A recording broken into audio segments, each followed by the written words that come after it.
বাংলাদেশ জাতীয়তাবাদী দল বিএনপি নির্বাচনে জয়ের লক্ষ্যে দেশে বিদেশে মিত্র বাড়ানোই এখন তাদের অন্যতম কৌশল। এ পথে হাঁটতে গিয়ে তারা একসময়ের ঘনিষ্ঠ মিত্র জামায়াত ইসলামীর সঙ্গে দূরত্ব বাড়িয়ে ফেলেছে।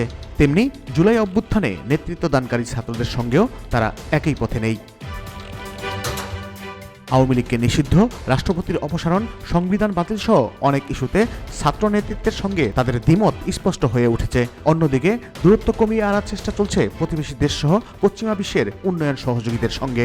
একসময়ে দেশের রাজনীতিতে ভারত বিরোধী উচ্চকিত থাকা এই দলটির নেতারা এখন অনেকটাই সুর পরিবর্তন করেছেন। যদিও বিএনপি নেতারা বলছেন সংস্কার, নির্বাচন ও ঐক্য এই তিন বিষয়ে প্রাধান্য দিয়েই আগামীতে তাদের পথ চলা কৌশল নির্ধারণ করেছে দলটি। অন্য দলগুলোর তুলনায় রাষ্ট্র পরিচালনার অংশীদারীদের সঙ্গেই সখ্য বাড়াতে তৎপর শীর্ষ নেতৃত্ব। ফলে অনেক ইস্যুতে দলটি সব পথেই হাঁটছে। সূত্রগুলো বলছে বন্ধু রাষ্ট্রগুলো মনোভাব আঁচ করতে পেরেই বিএনপি সংবিধান বাতিলে ছাত্রনেতাদের দাবির বিরুদ্ধে অবস্থান নিয়েছে। ঢাকায় নিযুক্ত একাধিক পশ্চিমা কূটনীতিকের পক্ষ থেকে বিএনপির এই অবস্থানকে সমর্থন জানানো হয়েছে। পাশাপাশি দেশের অভ্যন্তরে মুক্তিযুদ্ধের পক্ষের শক্তি বা সুশীল সমাজের প্রতিনিধিরাও এই মুহূর্তে সংবিধান বাতিলের মতো সিদ্ধান্তের পক্ষে নন, কারণ এতে রাষ্ট্র পরিচালনায় নতুন করে বিশৃঙ্খলার আশঙ্কা রয়েছে।